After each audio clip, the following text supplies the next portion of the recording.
Yeah, are we talking about just ice cream flavors, or are we talking about like different ice Flavors. No, no, cream no. dishes No, to no, no. get, I like a can. soft serve Well, cone? flavors. I would say flavors, but like if you want to be like, I like soft serve vanilla. Yeah, you can elaborate on it. Also, if you Because have there a is a specific difference. flavor, if you get Nick, if your favorite flavor is like, let's say like chocolate or something, don't spoil this. And you say, It's oh, but I not. normally get it. I normally get it with like rainbow sprinkles. Whenever, yeah, say that for sure. Nah, bruh. I like I got some. No. I got some basic ones. I like Okay. soft serve vanilla with rainbow jimmies.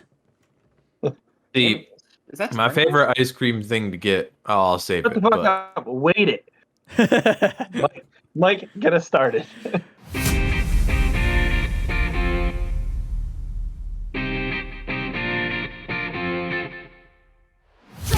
And welcome back, everybody, to the Fifth Line Podcast. We're getting us started here. The Stanley Cup has been awarded.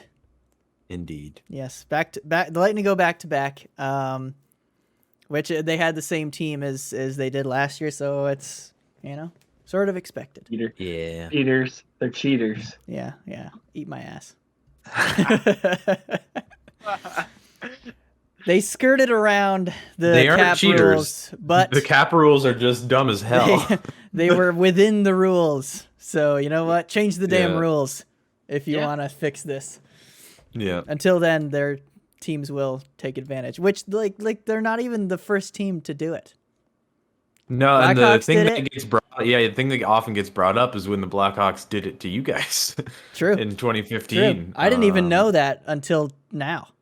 Yeah, that was didn't they did some shenaniganery to get Something. like Antoine Vermette as a spare, and then Kimmo Timonen too, but then he didn't even really do anything. But Yeah. No, the Lightning lost that year to injuries. yeah, no Unfortunately. kidding. Yeah. What this What do year you they what did do you not. think of your team's year, Mike? What are your feelings looking back from the regular season on to now? What did you see out of them, and what was this run like? Well, it was. I'll be honest.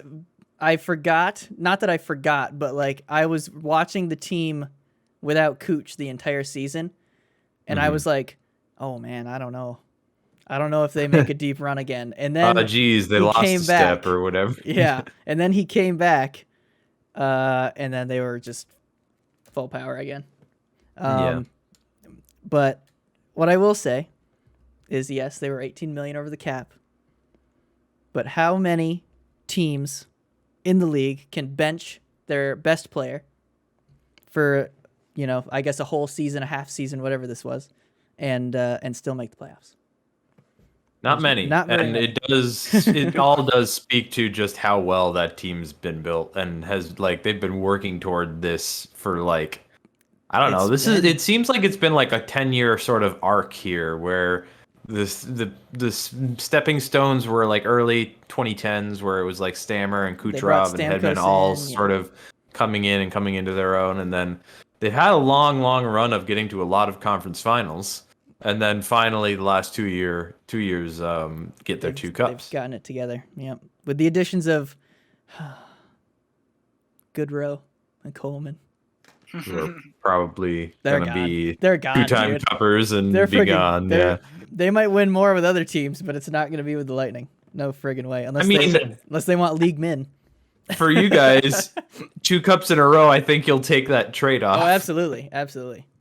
I think the big reason they won is big old Pat Maroon. Big fat Pat I Maroon. mean, clearly, He's just a good luck it's charm, 3 dude. in a row now. Yeah, that's insane. There isn't very many people that have three in a row. No, a whole bunch of No. Islanders. He's in Probably good some company. old Yeah. Habs too. Yeah. Yeah, a bunch of 70s Habs and a bunch of 50s Habs, and then a bunch of 80s Islanders. Yeah. Yep. 80s Isles. Yeah. But obviously the Lightning had to get through their final opponent, and Ben, that was your Canadians, of course. How do you was. feel? How do you feel? Now, but here's my question: you obviously watched the entire run, Habs run. Mhm. Did they look any different against the Lightning, or did they look the same and it was just a more difficult opponent, or was it both? I think for parts of like the first 3 games, it was definitely the latter, where you were saying that they were kind of trying a lot of the same stuff that got them to where they were to the finals over the run. It just simply wasn't working because it's Tampa. Like I was noticing on so many plays where it was just like little typical passing plays or little typical zone entry plays that they've been doing all playoffs that were working against other teams. They just weren't doing it with the pace they needed, or they didn't have the same amount of time. It was like very, very clear over the first few games that they just didn't have the same amount of time. And it took them a little bit to kind of figure that out. Mind you, game 2, a bounce here or there, that game could have gone a lot differently. Yes. But That's still, less like sharp the entire time, like Tampa. This was what I was worried about, which I was far more worried about going into the series against Tampa than I was against Vegas. Was while Vegas is also a very good team, last year we see them go to 7 with friggin' Vancouver, Oh yeah. and then lose out to Dallas, who, I mean, Dallas was good-ish last year, but like still it was a team you would think Vegas could beat. And then you see them again this year go to 7 with Minnesota. They're a playoff team that's good, but doesn't really have the same amount of just doing it in moments. We're like just scoring, just doing the stuff when they have to. And if there's any team that epitomizes that, it is Tampa. Like even in that last game 4 where the Habs won, it was just like as soon as one thing would go right for the Habs, it would just be like 20 seconds later, the Lightning would get the slightest bit of air and then just say fuck you and score. And like the entire time I was watching it, I was like, and I'm not saying this like, I know the 18 mil over was well within the rules. I'm not accusing you of that, but I'm like, but yes, it was a team that was $18 million over the cap. It's an extremely good team. Like it makes sense, which is why in the end, after everything, I can't be that mad at these Habs because I had no expectations going into round 1. And then partway through round 1, I thought they were dead to rights. And then they just decide to figure out every part of their game and just go on like this crazy run that brought them to their first Stanley Cup Finals in 28 years. Which is still kind of nuts to say that, like those games and that win in Game 4 was the first Stanley Cup Finals win, a game win in the Bell Center's history since well before we were born. Yeah. Wow, dude. So yeah, like, that's crazy. Obviously, would have preferred the opposite outcome. Yeah. Yes. And God, like even in that game 5, they were playing well. Like that was another game that probably could have. I mean, they were like Tampa was outplaying them, but like they could have been in it. They could have done something. It was only 1-0. It was 1-0. I don't know. Like if there was a team to go out to, it's Tampa. Like they're really fucking good. Like that makes sense. Yeah. And the whole run, the Habs were always kind of like. I mean, it was fun and they were doing it, but like they weren't doing it in like optimal ways. Like Carey was standing on his head and being Carey, although it sometimes seems to be he always does better in games where he has to have a little bit of action. Like in games where it's more low shots. event, he sometimes is a little more apt to give up muffins.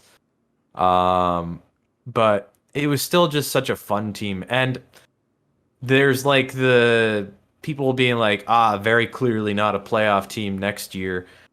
And I can see how their regular season record could suggest that. But then at the same time, you then just watch them go. Like, I think it's very clear that with a full season of Cole Caulfield, because they had for 56 games, they had Cole Caulfield for 10.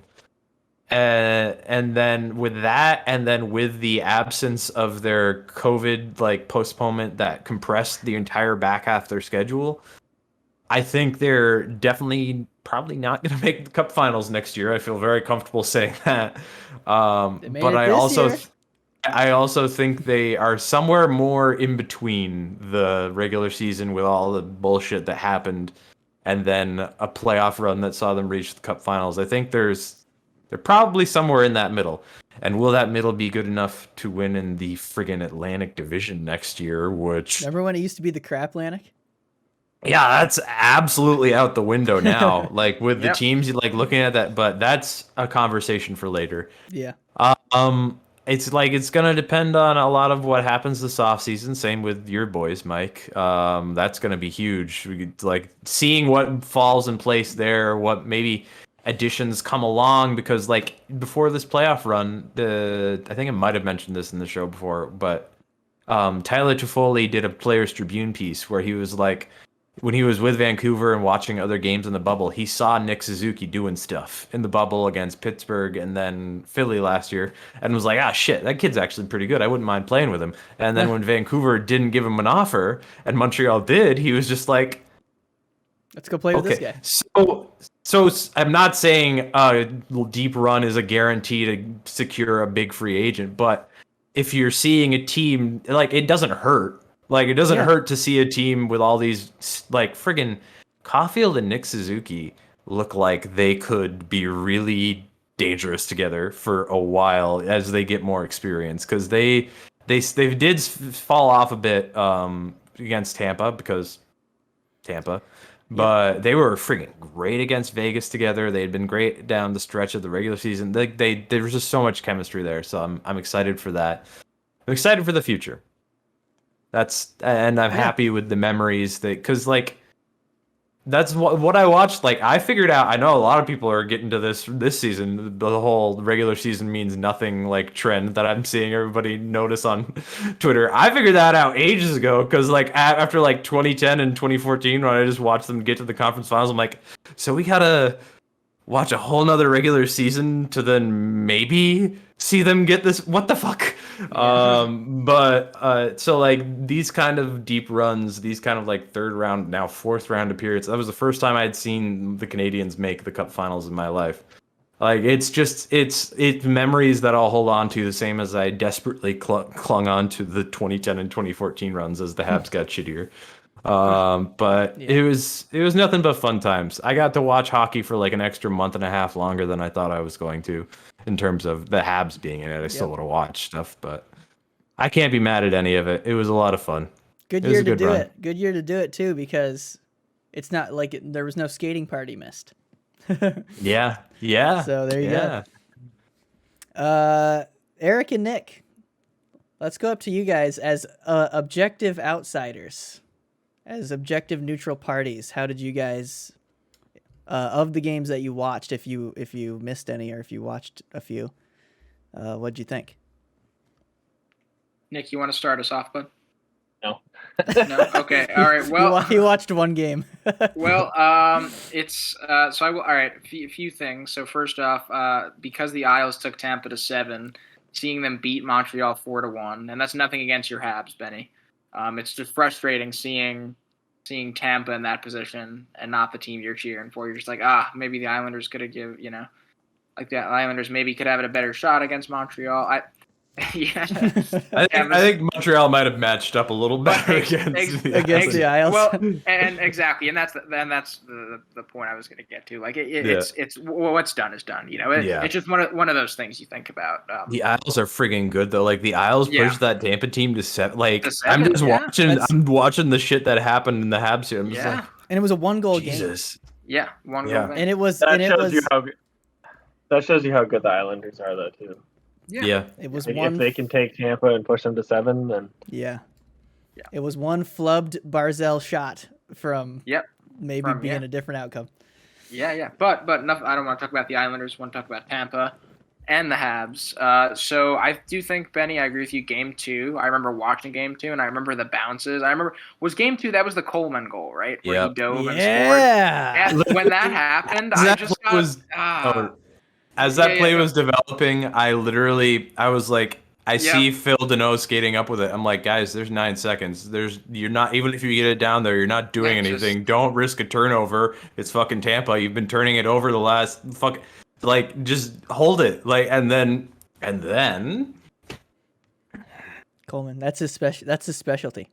Yeah, Coleman's but so I think the Game 2 is one of those games when that happened. I just, as an outsider, I just got this feeling. I'm like, the Habs are going to outplay the Lightning and they're not going to win this game. And that is what makes playoff teams, right? It's Tampa can do that. They have the skill where they can play their B game, not their A game, and they could still come out with a win. And that is huge because you get your confidence back. You're like, listen, that game's in the past. We move on to the next one. We can bring our A game, and we got to win. Tampa Bay. Yeah, and they're Tampa Bay. So, and I think the Habs, they gave Tampa a run for their money in games, even when it seemed like the score would be 5-1 or whatever. Like they would hang with them, but yeah, like you said, like Tampa's skill, just watching, because Tampa wasn't playing the Islanders. Obviously, when they were, I was paying attention to the Islanders more. I'm like, what are they doing? But like when I just got to watch Tampa, like you're just like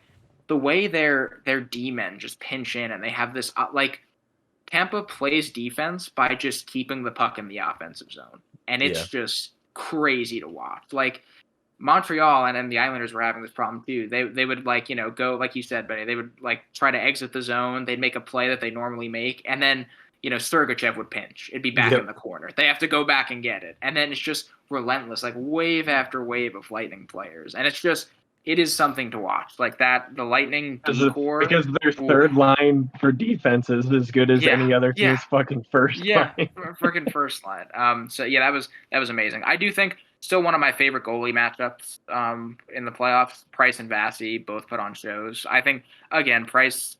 I don't know, all the people up in arms about Price. You could say, I don't know, Ben, I'd want your take on this, but the softest goal that Price let in my opinion, was that Tyler Johnson one, where he kind of skated down the middle and shot it and picked up the rebound. The reason I say is soft, nothing against Tyler Johnson, that's a great goal, but TJ, Price usually holds on to stuff like that. Like he usually rebound control is usually pretty good. But like that's it. I mean, his Game 4, that power play in overtime, Price was insane. He was just like, how do you play that calm? How do you play that calm when you have a Tampa Bay power play possibly trying to win a cup against you? That was a hell of a penalty kill. If there's one thing I feel fine about going into next year is it's the PK. Looks like penalty kills great. Like they're set there. Like as long as no signs. Just as long as that was great. Yeah, dude. Go ahead. Going into that OT with over 3 minutes of power play, I was like, oh, okay. Yeah. That's it. Me too. Yeah. That's the cup. Yeah. And that was a hell of a kill. That was a nice Josh Anderson play for that overtime goal, too. Yeah. Just fucking turning on the Jets, my dude. Yeah, and I think, that's another thing. So, again, Tampa... You don't like Josh Anderson very much, do you, Mike? I hate him. I hated him in Columbus. Now I hate him Columbus in Montreal. Flashbacks. Yeah. Listen, after Eric says this, I have something to say about that goal. Okay. Nothing bad. Yes. So Tampa again. When I watch Tampa, like just all skill. It's incredible. It's incredible to watch that team, knowing that that team, we're probably never going to see them together again. We got to see it like a once in a lifetime team. That team is crazy. It's close. The Habs team. Yeah. I was just gonna say it's close in the Cap era. I feel like it's as close as you can get to a dynasty in the Cap era. Yeah. Oh, for sure. Yeah. However many conference finals, cup finals, and then 2 in a row. Like the 2010s Blackhawks and you guys. The team's the closest you're gonna get to like how other sports will pull a bunch of other superstars and put them all together basketball, on the same team. Gotta hate that. Because of that, like basketball. Yeah, the closest you'll ever get to like.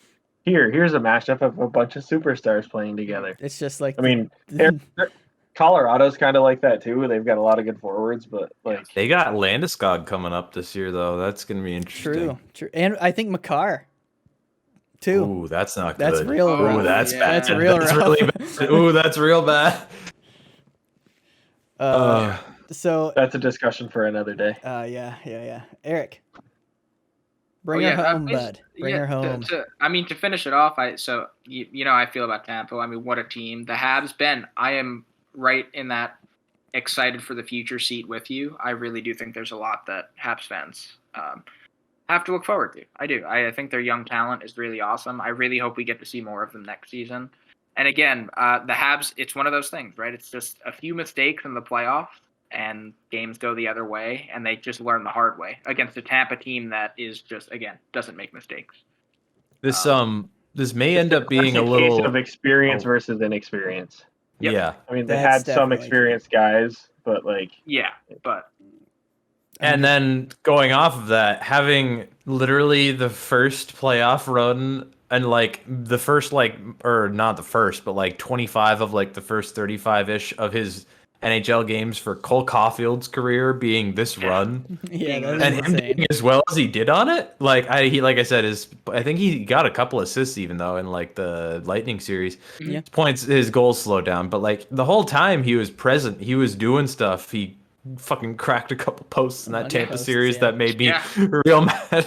I was But always, like just that experience that him and Nick Suzuki and Jesperi Kotkaniemi, I still am not really sure what he's gonna be. He's got flashes, but I think he'll get there. But he's a little less solid at this point than either of Caulfield or Suzuki. But yeah. is it weird that I think this may end up being a little overly pessimistic? But is it weird that I think their best shot is going to be in like 4 to 5 years probably after Price and Weber are gone, and after like it's once Suzuki and Caulfield are like kind of deep in and like they're really ready to go by that point. That's in my head where I envision it happening. Yeah. sure, that's nice to say, but then you don't have a goalie. Like, who's in their pipeline for their Primo. Aiden Primo is probably the biggest name, and admittedly, his time in the NHL this year wasn't the best. He only had like the way they handled him this season was so not great this year though, because they had him down in the A for like first half of the year, and he had like really good numbers then. Then they after Carey got injured, they brought him up, and he was just riding the bench the whole time behind Allen. They got him into like 2 games.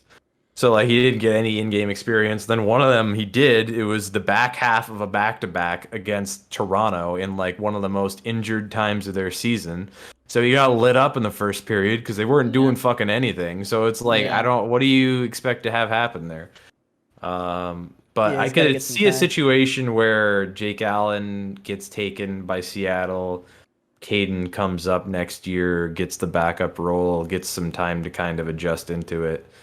Or ideally, Jake Allen doesn't get taken by Seattle, and Caden Primo can get like a full season of starting time in the AHL, and I think that would be more valuable. But I don't know.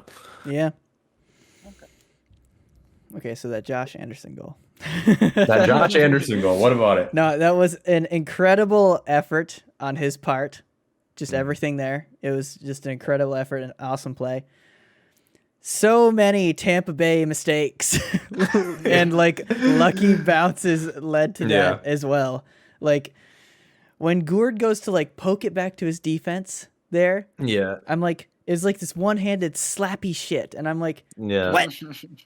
That's Yanni just what I Gourde? love about Josh Anderson, though, is like there's no like mid speeds. He's just on or off, and like when he's on, he's just like, fuck it, I'm just gonna barrel through all of you and just hopefully whack it in. Well, Yanni Gourde just friggin' tries to slap it back to his defenseman. Yeah, Stupid. I was just happy they got a win on home ice. Got a win for one last win in the run, and before they went down, that made me happy. Yeah, that was good. I was gonna I almost freaked out with the stupid mayor. He kept talking shit, man. I was hoping it was gonna keep working too. The problem is what she said happened, so it's like now she looks like a genius. Freaking A. Yeah. Everyone's like, hey, Mayor of Tampa, re-election. All right, so the Lightning, they win the cup back to back. Congrats. Yep. Not sure if they'll be back next year. It's going to be a very different team. Nick. Nick, how are you now? He meerkats over to the camera. What do we think? We haven't talked at all about your Ottawa Senators in such a long time because unfortunately they were the only team of ours to not make the playoffs. What does their offseason look like? What are we thinking? Yeah, dude. their offseason consists of, I think, needing to do two things. They Yes. have to re-sign Brady Tkachuk back. He's an RFA this year. They Okay. definitely need to do And that. I think they need to also sign back Benny's boy, Victor Mete. Also Because he was good pretty move. consistent for them after when they picked him up. And those He are did really, actually, I was yeah. looking, while you guys were talking, those are really their only two RFAs that they need to sign. Mhm. Out of who they have, I don't really care about the others. There's only like two others. There's Yeah. only like two others that are anyway. They have a couple UFAs. Any that you And I want them to think keep? Yeah, Dezingle. But Okay. Oh, besides him, one of the others is Derek Stefan, so I could care less if he comes back. He barely played the latter end of the season anyway. And they have another forward too, Artem Anisimov. Anisimov, but- yeah. Yeah, No, those I are don't- sort of take them or leave, There's not- or leave them. Yeah, exactly. There really isn't anybody like major that they need to, besides Brady, that they need to get signed because everybody else is replaceable, obviously. Mhm. Their goalie situation is different coming into next season, though. Now What is I it? don't know if you guys saw. So one of their backups, remember Marcus Hogberg? Friggin' Yeah, We right. were talking about him. So he's not going back. He actually signed with the Swedish team. Oh. Wow. Yeah. So he's not coming back to Ottawa. So now Okay. they're down to the three they had, or the other three that they had going through the season. Is that Murray? So we got Matt Murray, Joey They got- OK, and Philip and what's his Gustafson. face? Philip. Okay. Philip Gustafson was the one who actually was starting to do Yeah. stuff Yeah. towards the back half Yeah, of the season. he's doing okay. They also have Anton Forsberg still signed on for one more year, Oh, so yeah. they have him. What the frig? So they got. You they guys got have four more goalies in goal than the chilling. Lightning. McElhaney, let's go. Yeah, Mike, but the whole Vasilevsky card kind of tips the scales in one direction. Well, yeah, but like, dang. There is, Dude, but if you're Curtis McElhaney, Like, you they don't literally have- get to. Oh, sorry, Nick. Go for it. no. Go ahead, sir. I was just gonna make a joke. If you're Curtis McElhaney, you just get to give Vasi a fist bump between periods. Nice job, keep it going, and then you just Yeah. lift a Stanley Cup. I feel like he's got to have a record where he's the only goalie to go back to back and play Yeah. 0 minutes total Play 0 in both minutes, runs. I wonder if he even played enough games in each regular season to be on. Or On is it? What? I don't know Yeah. the rules. This season year he did. would be interesting because this year I'm pretty sure Vasi played like 38, 39. Yeah, I don't think. Oh, so geez. maybe not. Maybe But Yeah, anyway, get on Nick, you're Senators. No, Excuse me. well, how do you I don't- how do you feel about the goalies? Like, are you excited? Are you kind of excited Hoberg left because what he was showing was kind of eh? I know the whole Murray thing is a whole other situation, but Yeah, I mean, kind of, because I think I know what they're gonna do with their goalie situation for the expansion anyway. Like, I think anybody knows what they're gonna do. Nobody wants to take on that Murray contract, so why would they? Why would they waste the protection on him? In That's my a good. eyes. It's a good plan. And then even So, if like- they do take it, Thanks. Okay, it's like good. Take him. thank you. Yeah. But so are we going to talk about what we think they need to, like, our teams are going to do for protections and whatnot going into the expansion? I mean, So, yeah. Go Is that for where it. we're as well. leading to? Go for it. Okay. Or you could look at UFAs too, like UFAs, RFAs, who they got to re-sign, or did you already do that? I kind of did do that. They only had a couple that They don't have and much there's coming only- up. They have a couple coming up next year, but like, that's next year, not this Yeah. year. Mhm. So It was just the Brady and Mete. Brady and Mete. Yeah. Which That's your two big when big they things. Okay. that was it Yeah. was when they got Mete was when they got on that heater, was it not? After that, yeah, they Right. they were starting to It was play around better, then. and that was their other goalies. Their platoon of Forsberg and Gustafson playing well. Yeah. That was But funny, so you this guys is did. my thought. This is what I think they're gonna do Mhm. going into the expansion. So obviously, there's a couple different ways you can protect. I think they're gonna go the 7-3-1. Obviously, what is it? 5-5-1. 4-4, 4-4-1, or 7-3-1. Yeah, so I think they're going the 7-3-1, but they have a Yes. lot of guys that are like exempt. Notably, Stützle. they got a couple. They got a couple like young defensemen that are future guys that I think are going to be good. One guy that nobody seems to talk about because he hasn't really played much. The guy's name is Jacob Bernard Docker. Oh, that's a And they sick think name, that he- dude. Yeah, they I've think he's heard going to that be a as starter. being a name. Yeah. Yeah, they think he's going to be a starter next year. So they JBD. got him. They got Brandstrom. They got Norris, Stützle. Yeah, most of your guys wouldn't And- even be eligible at this point, so Yeah. you're pretty set. And- Like most of your forward core is too young. There's Yeah, going a to be lot of their one forwards person are young. available, Matt Murray. Yeah, and once I go through who they're going to protect, they're really not leaving a lot of people out. Like Yeah. they're going to leave out the Zingle if They'll they can probably have re-sign to him. sign some guys then, because you do have to expose a certain amount. Yeah, so what I think they're gonna do is, so for goalies they'll probably protect Gustafsson because he's the best of what they got, and then they'll leave Murray unexposed just because he's not worth it. Defense is pretty. It depends. It could go either way. So they got Shabbat, obviously. If they can re-sign Mete, they'll protect him. They got Josh Brown. But either it's going to be Josh Brown or it's going to be Nikita Zaitsev. And Oh, you I don't don't know. protect Nikita Zaitsev. That's what I was thinking. Do you protect a guy who's 29 who played pretty good for them, or a? But isn't his prospect? contract not the best? No, so he's signed till 24, and it's $4.5 million a year. So it's There's almost a $5 million but, like, defenseman That's a bit much. for a third pairing, or I don't know, probably a third For not a pairing top defenseman. one pairing, that's kind of a lot. Yeah. So that's their defense, and then their offense is fine as long as they can re-sign Kachuk. Like I said, they'll protect. I think they'll protect Kachuk, Batherson, Nick Paul, Logan Brown, Connor Brown, Colin White, and Evgeny Dadonov. They got a lot of Browns on that team. I just noticed friggin' that. A. They got Josh Brown, Logan Brown, They Connor should do a Brown. Brown line. I think one of them's a defenseman, right? Power play unit. Just bring it Power up there. play unit. But look I'm looking at this and I'm like, okay, that's a full roster right there of who's exempt, who they're going to protect for D, and who they're going to protect for O. Mhm. So like you just said, who are they going to keep unprotected? Like 3 guys basically. How many do you have to expose? I don't know, but I know there is like minimums, so it wouldn't shock me if they like signed just some guys. Just like cheap, like $750,000 to guys. expose?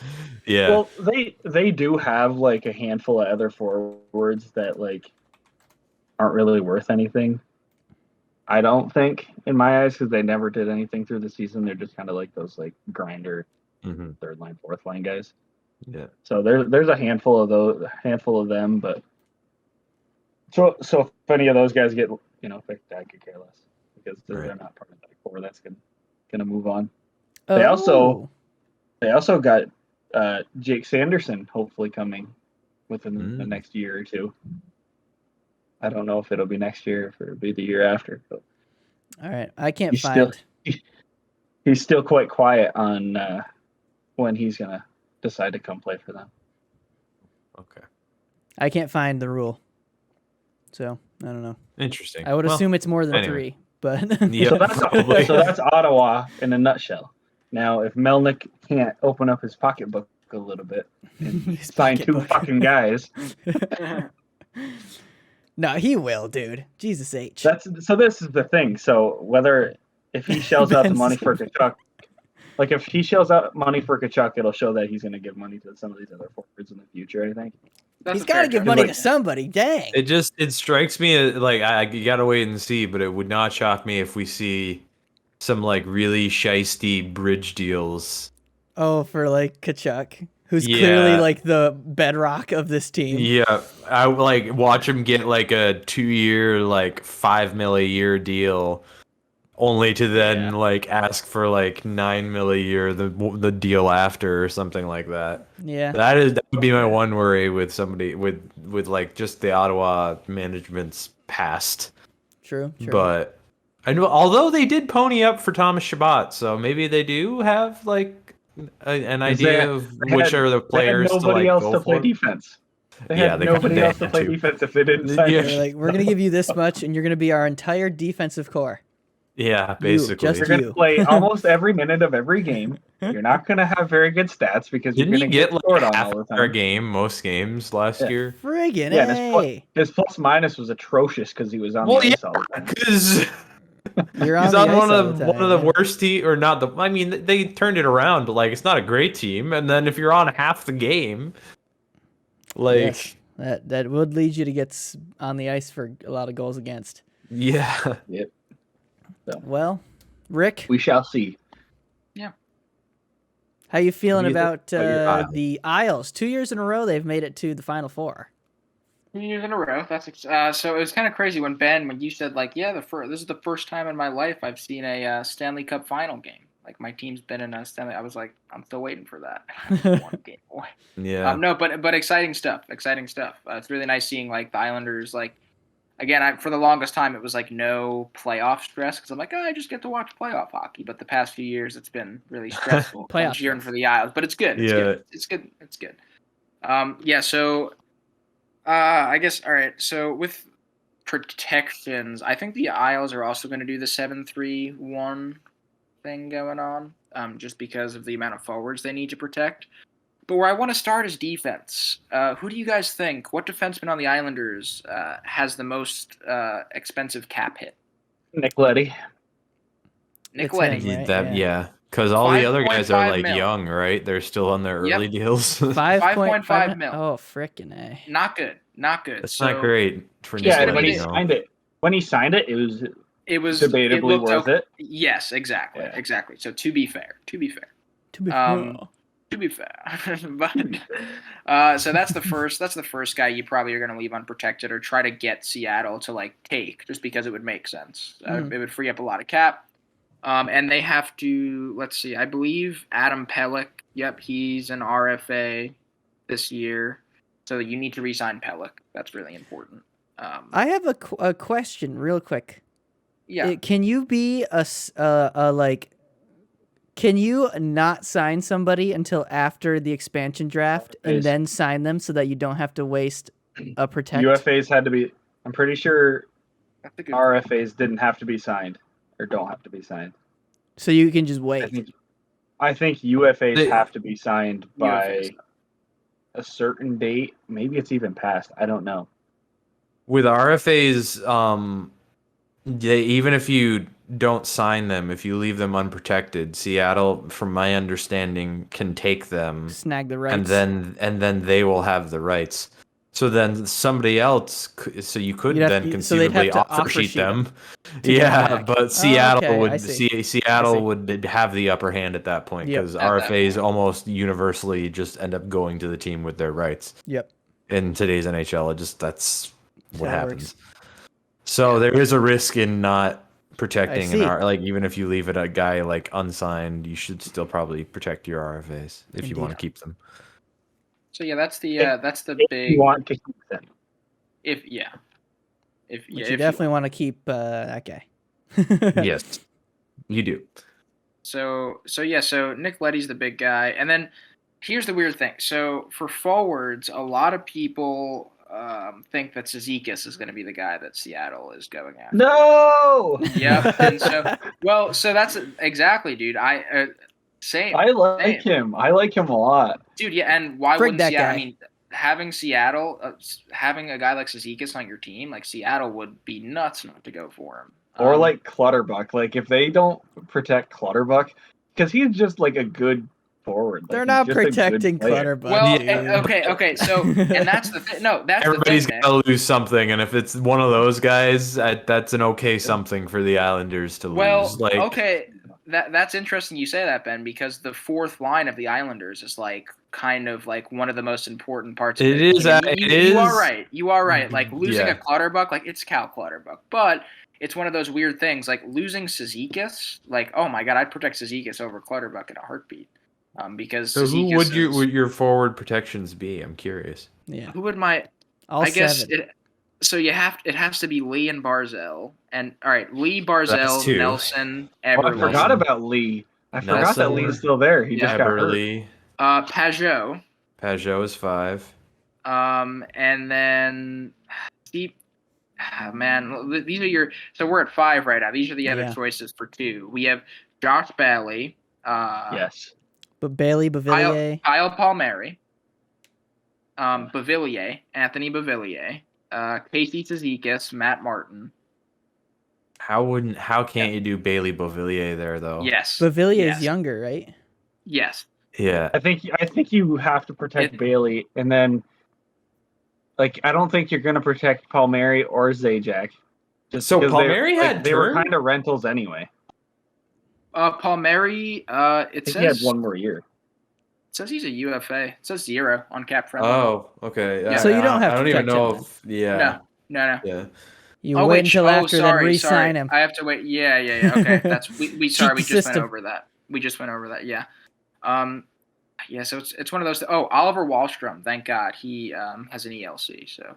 Yeah, he Yeah. wouldn't even be eligible yet, No, would he? he This was wouldn't like be. his first year. I saw it was like 2 full seasons or something. Yeah. Yes. So it's looking like so Leddy. I love Nick Leddy. I have a Nick Leddy. The only Islanders poster I have is Nick Leddy for some reason. I think I got it at a game or something. I got it at a game. It was like one of those. They give you like the little pamphlet and then It was Nick Leddy Day on the back. Yeah, it was Nick Leddy Day. that was right after he was in his prime though. After winning the cups with Chicago. Okay, so it was good Nick Leddy. Yeah, it was good Nick Leddy. But yeah, the Islanders are going to be losing a forward that's just a useful part of their system. And again, like you were saying, man, like obviously if you look at Cal Clutterbuck going to another team, like what team would want Cal Clutterbuck? So maybe you could just leave him unprotected. I mean, like he's a I think a lot of teams like, would want him. He's He's just he's grinder. but He's like in, Pat- everybody's he's like got to Pat lose something. Everybody's losing something to this draft, and in the like grand scheme of things, I feel like if you could lose like a Clutterbuck or a Cizikas, somebody down the lineup like that, that would be the ideal situation, probably. Or Nick Leddy would be the ideal situation. Yes, I think you'd rather lose one of those rather than one of your goalies. Eric. And yes, and well, Sorokin is exempt. Jet. Never mind. Yeah. Oh yeah, because he's brand new. So that's why I'm not really Yeah, but I just this real quick. So I was telling Mike about this. I was trying to add suspension there. It just didn't. Oh yeah. Well, here's some suspension. So I don't know, Ben. You might know him. Art Staple. He's an Isles writer for The Athletic. Yeah. Yeah. So there was an article, basically kind of just perusing some of the possible options the Islanders can take, and this. Well, we'll talk about Tarasenko later, but. The Islanders, if they wanted to dump cap, could trade Jordan Eberle and Anthony Bavillier. This was a proposed trade for Vince Dunn and Vladimir Tarasenko from the St. Louis Blues. Do it. Which I don't know if that helps you. I hate that. And that's the thing. So it's just one of those fun things. Tarasenko, he's had a lot of issues with his shoulder. Yeah, obviously. he's like Vince Dunn. Yeah, he's young, but. I don't know how much that helps you. You know what you have in Everly and and Bavillier. Not really Bavillier, it seems like he could be good. He is a lot of. That was a sick snipe in OT. Yeah. Game 6. Everly needs to go get a new trainer or something. He needs to go figure this shit out. Well, so that's while we're on the topic of Jordan Eberle, Jordan Eberle had a pretty okay regular season. I think a lot of it gets overshadowed by the fact that the entire Islanders team was abysmal during the stretch, and Anders Lee was also injured. That's huge because the Islanders have to shift their line. Imagine Anders Lee in that playoff. In a game. I'm gonna say sub him in for Palmieri, and I think that they're a much better team with Anders Lee rather than Kyle Palmieri. Yeah. Okay. But also, please, for the love of God, Leo Komarov was on the Islanders' first line throughout the entirety of the playoffs. Okay, so that seemed a bit off. Everyone's sitting on Jordan Eberle. Please just give it one more season. Oh my God, it's just So his time's come. Seattle takes Komarov. Please, he's a Islanders first liner, that. Just Leo yeah. Komarov. I just haven't been a big fan of Eberle since he got traded from Edmonton. Like, he was good in Edmonton, and then like he left, and then he just hasn't. Like, I haven't felt like he's been good since. I don't know. Really? Because he's done good again. Stuff. He's been fine for the Isles. He's been streaky, but... and maybe he is. Maybe he's fine, and it's just me looking in as an outsider, just because I have a higher expectation for him than what he's like. When you play on a team with those two guys in Edmonton, like, okay, you got to be good, like really good. But yeah, I mean, he's on a very dropped team, or you end up with inflated numbers because you're playing with those two guys. Yeah.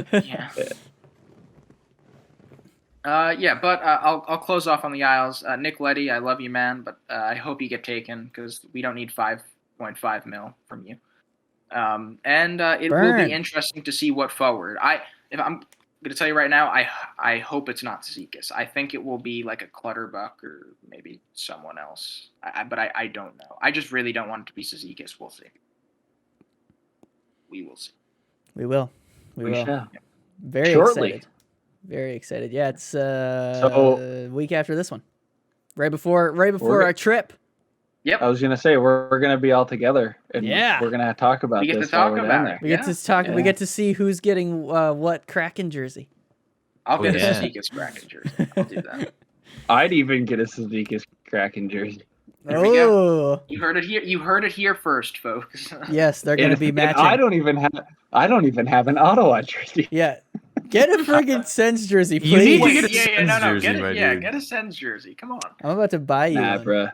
Dude, their jerseys are sweet. The red one, the I literally black am very close to, because like I'm on eBay all the time. I've gotten very close to just ordering one for him.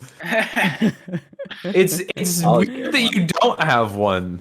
Like, I just don't wear jerseys a lot. I don't know. That's true. Like, I could, but he runs too hot for a hockey jersey. You know. Look at usually I'm breathe wearing pretty no well sleeves right now. Like if I was sitting in here with a jersey on right now, I'd be pouring sweat. You'd see it dripping off my face. Pour in, boys. Ben, would you like overheat. to? Yeah. Would I like to go next? Would you like to go next with the Habs offseason? I would, because I went and made like a really organized sheet here. Every time we do a podcast, except this one actually, there is a Google Doc where these guys can go in right here, and they can add stuff to it, or they can look and see what we're talking about that episode. I think twice maybe out of the 36 episodes we've had, Ben has looked. And I've looked at them way more times than that. Although it's been a solid like 10 episodes that I haven't in the last little while. No. Actually, whenever you guys start talking, I know this. Like I've in my head anyway. It's true. This is what Ben used to do. We would get ready for the episode, and he'd be like, "Oh, I guess I should pull the outline up." It's true, Ben. You would do that all the time. I honestly just stopped doing that. I did that for like the first 20 episodes, and then since then I've just been going off the top of my head. But regardless, we finally made it. Ben has prepared for an episode. I have prepared for an episode because it was like I think it was the day after that cup final loss, and I was like, all right, I'm gonna start thinking about future. Well, let's hear it. But as all do. Yes, you got to move on. So, in terms of the UFA RFA situation at forward, I'm gonna go at UFAs first, forward and defense. At forward, we have Corey Perry, Yoel Armia, Phil Deneau, Eric Stahl, Thomas Tatar. And at defense, we have John Merrill, Eric Gustafson. There's two that could hurt there. All of those UFAs, the only people I think they should bother with, well, it's not really the only people. It's the only thing people, like, this is the most likely and best scenario I can think of. What they should prioritize. Yes, and what I think is realistic. It's like a combo of what I think they should prioritize and what I think might actually happen with the management in place. Is of those how many? 1, 2, 3, 4, 5, 6, 7 UFAs I just mentioned. The only 3 I think should get signed are Corey Perry, Yoel Armia, and Phil Deneau. I would argue Thomas Tatar is Merrill. No. Yeah. I'd argue Thomas Tatar he's a very useful player, and like, yeah, if I had my way, I maybe would probably try to keep him around, but I don't think he wants to stay there. I don't think the management wants him. He was scratched the entire run, basically. I just think it's not happening. So in that case, allocate that money to Danault. Because if this run showed anything, it showed how important of a part he is to the team. I know he doesn't contribute a whole lot offensively, but just the defensive ability of him to just be able to put him in any situation you just want less bad things to happen. Yeah. Just put him out there, and that generally happens. I think he's still very, very worth it, and I would like to see him stay around. Yoel Armia in this playoff run showed a lot more of the good side of himself than he normally does. His main thing has always been inconsistency. There's been games every year where he just friggin' goes balls to the walls and like will score 2 or 3 goals and just looks like a great player. But then there's just so many where he's nothing. But he was a lot more great player in this playoff run than he was nothing. Like no matter what, there was also always something going on. Even if he didn't score, like he was always doing something. He was always getting some offense going the whole run. And I just really liked what I saw out of him. If you keep him around for a decent amount, I would do that. And then Corey Perry has already said he wants to stay next year. I can't see any reason why Bergevin wouldn't want to bring him back for cheap. He strikes me very much like a Jason Spezza situation in Toronto, where I'd see him just taking like a $950,000 deal. 1, maybe 2 years, maybe. I think he's probably just 1. I think he's gonna probably try and get a little bit more than that though. Like he played good this year. He's already made his bag. He did in the playoffs. He played pretty okay in the playoffs. He could have been better in the regular season. With Dallas. Yeah, like he played great in the playoffs with Dallas. Yeah. Which I think if you're I think if you're Montreal and you can't sign him back, do it. Yeah, he's absolutely. Good. Like he's not a hack. Like some of these older guys like Stahl are kind of like don't bring Stahl back. Oh well, running out of gas, but, he actually made me eat a lot of shit. Good. Like I don't know. Stahl made me eat a lot of shit in that playoff run. He did some stuff, and then it came out he was having a lot of back issues. In like the whole injuries list that always comes out after every run. It was revealed he had some amount of back issues like going down the stretch of the regular season, and he was still kind of dealing with that in the playoffs. So it's like, and then in the playoffs he actually had decent stats. So it's like, all right, it's hard to judge him too much, but I also do think he's gonna be. I don't see him coming back. That's a conversation, Mike. I want you to swirl into it once we're done with this. Yeah. Backtrack into injuries going through the playoffs. I'm sure you guys know who is hurt on your teams. Yeah. But then now going into RFAs with the Habs, the 3 I saw that they had up are Arturi Lehkonen, Jesperi Kotkaniemi, and Ryan Poehling, or whatever it is. I think it's Poehling. And of those 3, the ones I'd like to see get signed are Jesperi Kotkaniemi and Ryan Poehling.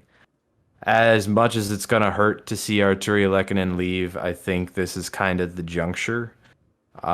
Just with the money, like he was getting, I think, paid like 1.5 or 2-ish million. He's probably going to be asking for about the same. And I think just for what he brings, I think money could be better allocated to somebody else. And it's just kind of one of those situations where I love the player, but I think I think they have priorities going ahead too, where next year they have to re-sign Nick Suzuki after his entry level, and that's going to be expensive. That will be expensive. That's not going to be cheap. So I think at some point you do kind of have, like, you can't keep everybody forever. And I think this might be the right time to maybe move on with Lehkonen. I'll be very sad though. If they could leave him unsigned as an RFA and then Seattle took him, I would be so happy for him. He'd get a fresh start. He could probably get a more enhanced role than he did with the Habs on a Seattle team. I think that would be really fun. I hope that might happen, especially because that would mean the Habs would keep Jacob. But moving on to my protected list for the team. So I would do the 7 forwards, 3 defense. I don't see a 4-4 situation making sense for the Habs. And at forward, I would have Anderson, Toffoli, Gallagher, Danault. This is assuming they re-sign him in my scenario. Yeah. Danault, and as well Armia, same thing, and Kakaniemi and Evans as my forwards. And then as my defense, Weber, Petrie, and then another guy who made me eat a whole lot of shit was Joel Edmondson. John Merrill. No. Joel Edmondson down the friggin' playoff run. The stretch passes that man was pulling off, the just like steady defensive minutes that guy was pulling off. I felt a lot better when he was on the ice than when Ben Sherratt was on the ice at times. That's sick, for sure. That sick behind the back pass to Palat. He didn't have a perfect run. He didn't have a perfect run. But he would be my third defenseman after Weber and Petrie to protect. And then the obvious goalie is Price. And then I had a little section at the bottom that said notables that aren't eligible are actually, would Suzuki be eligible? He's played 2 years. It's a certain amount of games, I think, in those years. I don't think he's eligible because I think I looked at like there's a function on Cap Friendly that like you can do the protected list for every team, and they have like guys that are eligible to be picked have like a little check. And I don't think Suzuki had a check next to him. But if I'm wrong and he has to be protected, then protect him. We'll just go with that. And then Caulfield and Romanov are also two other guys that are. It's big that they don't have to protect that either. Yeah, that's nice. That is. It's too bad you're not in a similar situation like Ottawa, where you don't have to protect your high dollar goalie. Like if Montreal doesn't protect Price, he gets taken. I think. Yeah, I would be surprised if they didn't. If they left. Well, after this run, especially, but he has a no movement, so. There you go. Yeah. You gots to. Oh yeah, that's right. You have to protect people with no movement. No movers, got to protect them. Does that mean it's my turn? It does. I still think that keeps everything I have the same. Nothing. I was just talking to myself. Oh, okay. The only other thing I'll say then is, in terms of what I hope they go after, is as obvious of an answer as it seems that the Habs should go after more scoring. I still think they need to shore up their defense more. I think so too. And I am fine. Yeah, I'm fine with letting it ride with a full season of Caulfield, just seeing what happens there. But they need to be more stable on defense, especially after this year. If they do let Merrill and Gustafsson walk, like their D core is just very thin. It's Weber, Petrie, Edmondson, Sherratt, Romanov, and then I guess the next would be Cale Fleury from the A. I heard that Nick Leddy is also a part of your defensive core. I heard that there was a trade rumor. No, not for what? What'd you say? 5 million? 5.5. But anyway, this Canadian is all dollars. like all. I mean, we're gonna see how it all plays out over the next. Actually, by the time we're all hanging out together, a lot of this will probably have. It will have happened. I think started to figure itself out. Yeah. But it'll be interesting to see. It's definitely a really big. It's a big off season for the Habs. There's a lot of moving pieces and a lot of decisions to be made on just where they go next from here. But we shall see. It's just such a weird. It's just such a.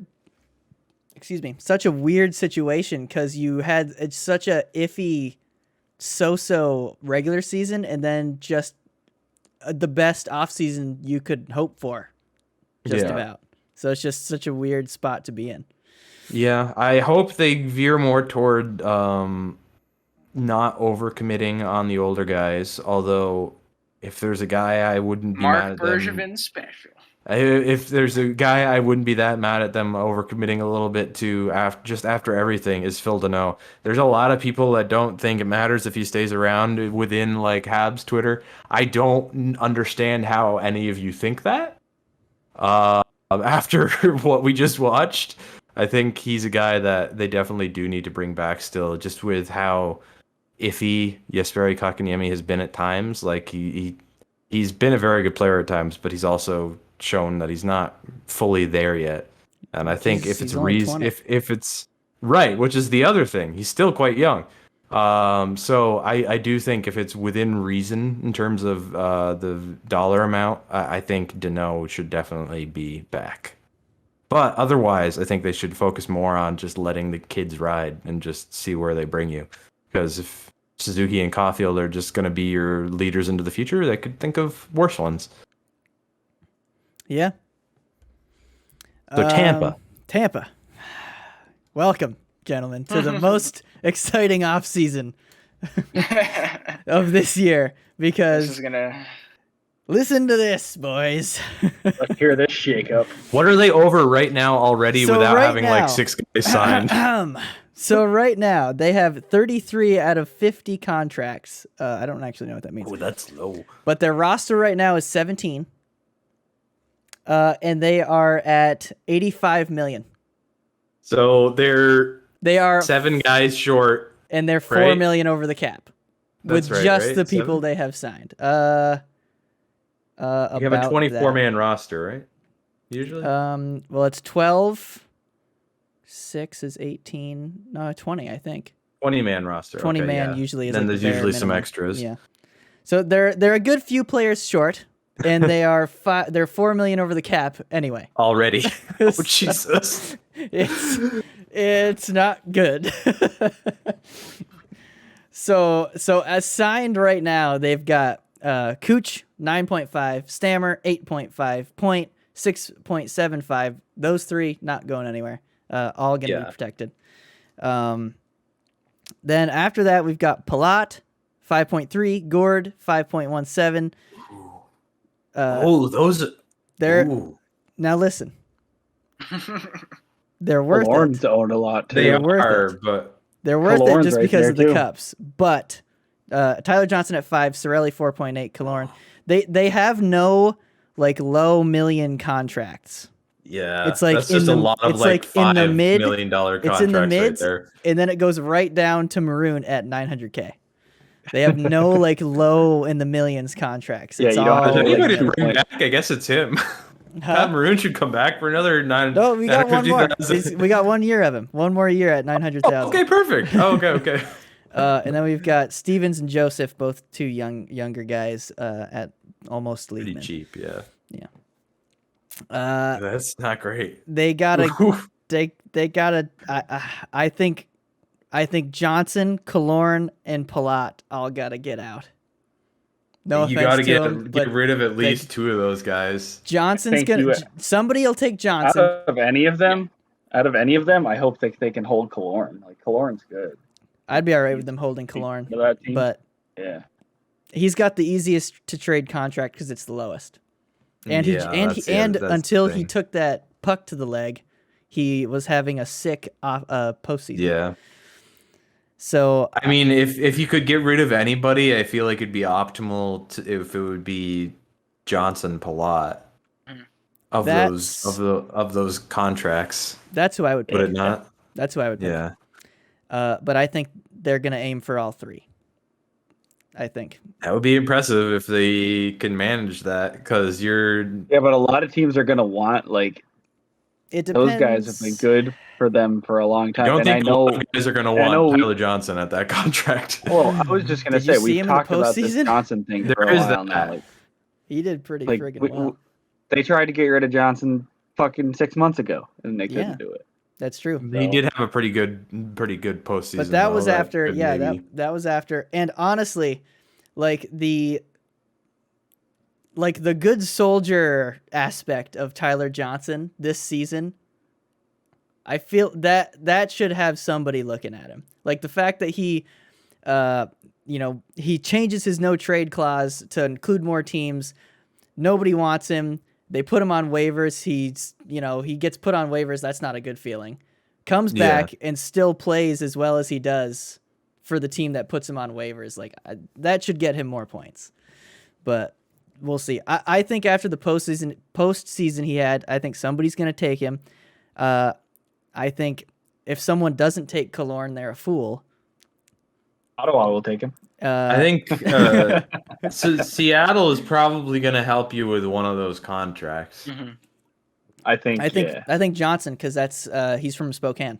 I think they're gonna bring him home. That home. would be an easy thing. Be like, hey, yeah, Washington boy, and like even a Tyler Johnson. That's like probably not how much you'd want to be paying him, but give him a second or first line role. He'll produce more. Oh, yeah. And he'll be good for you in your first few. Like that would make a lot of sense. All of a sudden, he becomes worth the it. team. Hometown boy will captain that team. Yep. Yeah, I just don't give know him if an he'll A. last long. Give him I don't an know A. about all that, but Hot take. But yeah, Hot take. I think they got to look at trying to get rid of all of them. I say get rid of, but trade. They got to try and trade, get as much as they can back if teams are willing. But Yep. because they just need space, dude. Yeah, they just need space. to get rid of contracts. and a lot of it. And then Hedman, McDonough, Sergachev, Chernak, and Ruda are all the signed defensemen. And Who's up? Like, who are the big contracts that are up? Who's up? Yeah. There's none, really. Actually, I shouldn't say that. Ross Colton. What about the defenseman that they That got shouldn't be too at the crazy, deadline?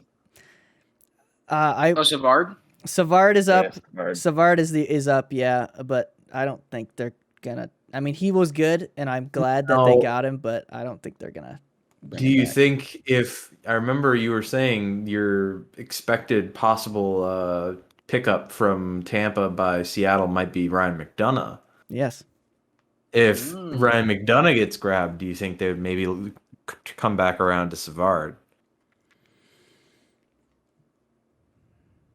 If that ends up Maybe. happening, because Savard would be a UFA, right? He's old He's a enough UFA. at this point, Yep. yeah. So I don't even know. I could see Seattle's that. probably not going to take him. I could see that. Yeah, it wouldn't shock me if they came back around. If they were to lose Ryan McDonough, that they might come back around and grab him. But Yeah. because he was good for you guys, right? Yeah, he was good. He was good. He was with Sergachev. Served his who he played purpose. with. He served his fulfilled purpose because they won the cup. That's what those rental contracts are for. Yes. Yep. Two rental players. Actually, there was probably more, but there was two big rental players from Columbus, and one of them won, and one of them got beat in 7. Who was the other one? Foligno. Foligno. Oh yeah. I forgot about him. You don't think the Islanders will bring him back? The Blue Jackets. Oh yeah. Wrong team. But yeah, so I think they take McDonough, and I think a trade happens with they being Seattle. Take McDonough, and then I think a trade happens with Johnson. Goodrow and Coleman are UFAs. You don't see them They're coming gone. back. I They're don't. gone. And where do you get the money? Yeah. They're gonna want so much more, and with good reason. Yeah. And the Lightning just aren't gonna be able to do that unless they get rid of so many of their players, and it just doesn't make sense. But Colton's an RFA. He'll want some more. Alex Barre-Boulet. I don't know if you've guys ever heard of him. He was supposed to be really good, and That name sounds familiar. Yeah, he came in. He was like one of their upper picks from a couple years ago, and he came into a couple games, and he's got speed and he's got skill, but he's a little young and a little small. He hasn't really put it together yet, but I think he will. But he's an RFA too. One thing that Tampa's always had going for them is that they've drafted well and their farm system's good. So what they lose, they probably have coming right through the pipe to come fill those spots.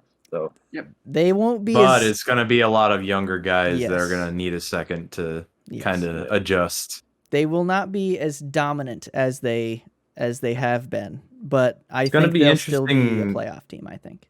But Yeah, it's going to be interesting to see because you're still going to be retaining all of the main guys. You're going to have your Kucherov, your Point, your Stamkos, your Hedman, your Sergej, all of the main guys. But it's going to be interesting to see to what level they'll be able to get with a lot lesser of a supporting cast around them.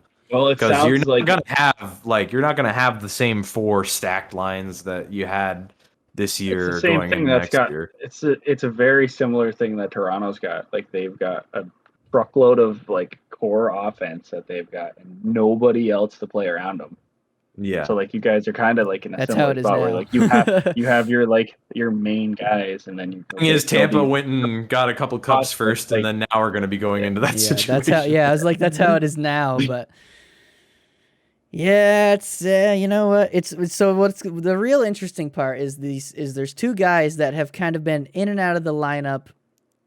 They've been fourth liners, sometimes third line, is Joseph and Stevens. It's going to be interesting because they're going to get a much, much bigger role going forward. Yeah. So it's you'll going to able be to interesting to see what how they are. how they take that on. I like Joseph. He's never been super awesome, but I think he can be.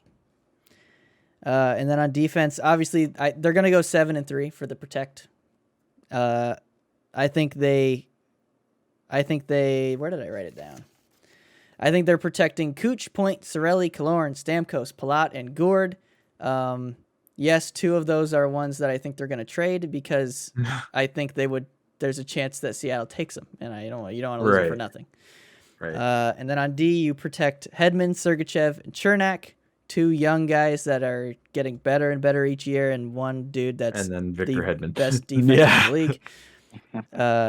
Subjective, obviously. And then No, not subjective. that one's that's pretty subjective. clear-cut. Vassy Yeah. being the best, that's objective. Yes. No, yeah.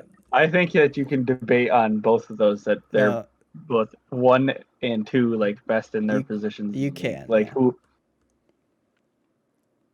I'm done. but He has then a lot of obviously, feelings about Victor Hedman. obviously you protect Vassy. But here's my problem, and this is where the Lightning have Oh. been. No, you protect his backup. Well, there's nobody else signed. Oh, you gotta expose a There's- goalie Shit. like that. I do know that's a rule. Well, then You they're do going have to expose they're going a to goalie. sign somebody for Yeah. the purpose of exposing them then, because they will die before they expose Vasilevsky. Right. But so the two UFAs are McElhinney and Gibson. My guess is they'll sign McElhinney to like, I don't know, $2 million or something, and then see ya. That much? What do they care? He's going to Seattle. Or wait, actually no, because they don't have to take him. Right. Yeah. So yeah, I don't see him probably, commanding more than Min. Yeah, he'll Well, probably look for what they'll $1 probably million. do is this. They'll probably sign like McElhinney's been their backup for a while. They'll probably sign him back to some like Some low dollar little contract. And then they'll sign some other bullshit goalie as well, and then hope. I don't know. I don't think they're there's not any gonna way. Yeah, They're there's not no going to way. take their goalie anyway. They're not going to take McElhinney. There's going to be somebody better out There'll there. be It's like, there'll be many because, like, better look, players. so Dallas had just circling it here. Dallas has two goalies. They've got Bishop and they've got Khudobin, two good goalies. One of those So, like, goalies would be good to take. Yeah. One of those goalies is probably going. Montreal's got two good goalies. One of those goalies Jake is Allen worth taking. is probably going. Like, Nobody's There taking are- Jake there are Allen. No, teams, it's not like, happening. who Nope. else is there? Colorado's got like three decent goalies because they have. Yeah. Well, They actually that's do. debatable, but they have three goalies. So like, there are other teams that they're not going to take. Yeah. Well, then they'll have it's fine. to sign one of those. I figured they were just gonna let him walk, but nope. You do have to expose one, so yes, they'll have to They get will somebody. sign one of them, either McElhinney Maybe that's- or what? It's Gibson, but I can't remember. John, maybe. Maybe they'll sign. John- maybe Chris. they'll sign. Chris. That's it. Chris. Yep. Chris Gibson. They'll sign Freddie. They'll sign Freddie. Ex-Islander. Lightning. Yeah, friggin' right. But anyway, Yeah, that's there's no cap room for that. so that's like been the Lightning's weakness is their backup goalie position. Like if Vassy were ever to get hurt, Mm-hmm. they would not be the same team. I feel like have they just not prioritized backup for forever? Because that same thing happened in 2014 where Bishop went down and then Anders Lindback got lit the fuck up for a Habs sweep. And Yeah, it was I guess not, but like well the thing is in 2015 who comes in Same after thing Vassy pulls his nut?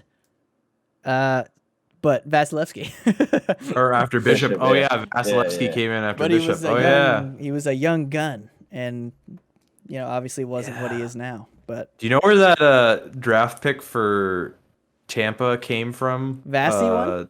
Yeah. no. They sent Montreal.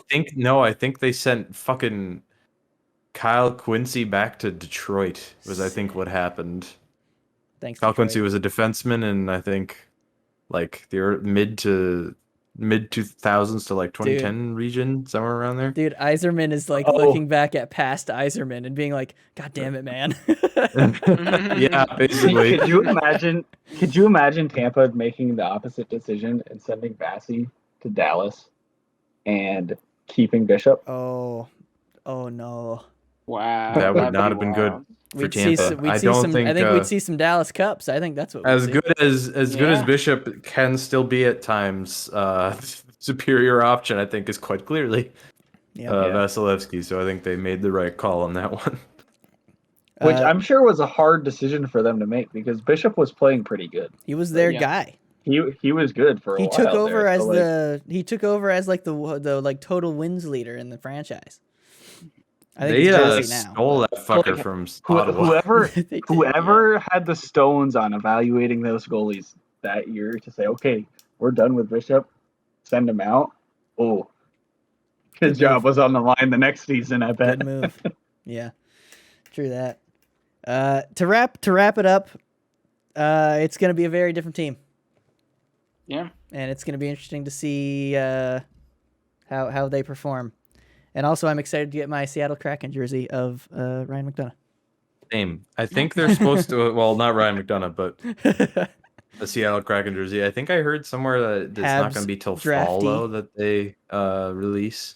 Oh But- no, Fall. sad. Yeah, Dang. I, They that might haven't be wrong. released anything though. That They might be haven't wrong. released any like gear besides No, hat.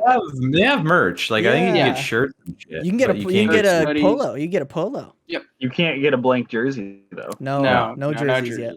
no jerseys as of yet. Just everything else. Yeah. Yeah. All right. So before we move on, I would like to talk about the injuries that have come out, which is like it's like a yearly tradition where you find out what injuries players are playing through. But before we do that, we got to reveal who won the gift card, boys. Who had the superior Who had the best bracket? Who had the best bracket? All right. So we had It a was total. not me. It was not Not me Nick. either. In case none of you realized, none of you can win the gift cards. In case none I of you knew realized that. I knew that.